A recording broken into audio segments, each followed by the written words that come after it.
Hi, it's Tim with iCode, and here we are in the winter months.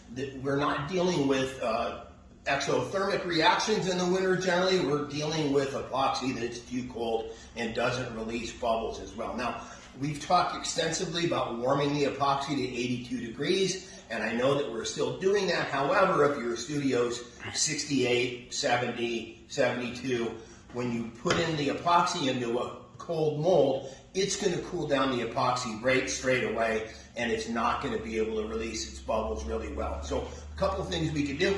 We could turn up the studio to 80 degrees if we wanted to, but first off, that's going to be super expensive and you're going to be hot and uncomfortable. So the best way to do that is to warm it from underneath. Now, there's a number of different sizes of things that we can work with here.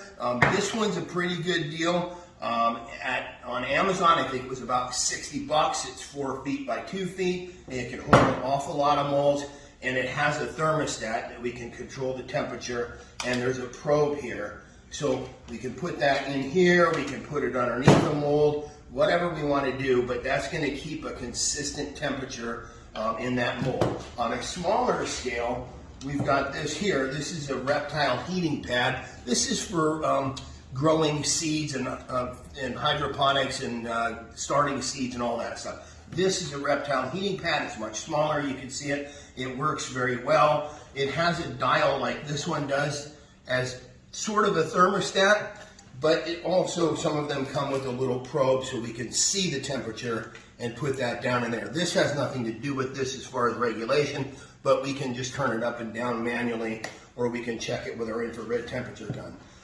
Even on a smaller scale, they make ones like this that are, gosh, this is only 5 watts. It does a really nice job of keeping one small mold warm, so that works too. Now, on a much bigger scale, this is essentially it's an in-floor heating system. And I have a video about how to build one of these, but it's controlled by an actual thermostat. It has a sensor probe that goes right into the middle of here, and then there's in-floor heating wires running in this grid. Now there's several different types of grids and things like that you can use.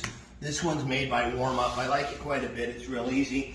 And then we sandwich that in between 2 layers of MDF, and this will keep the whole table warm at whatever we set it here. It can be covered to warm up your epoxy. It can be covered to keep things warm overnight if it really, really cools down your studio. But also, if you wanted to heat 5 tables, 10 tables, whatever, you'd need one thermostat and just a longer wire.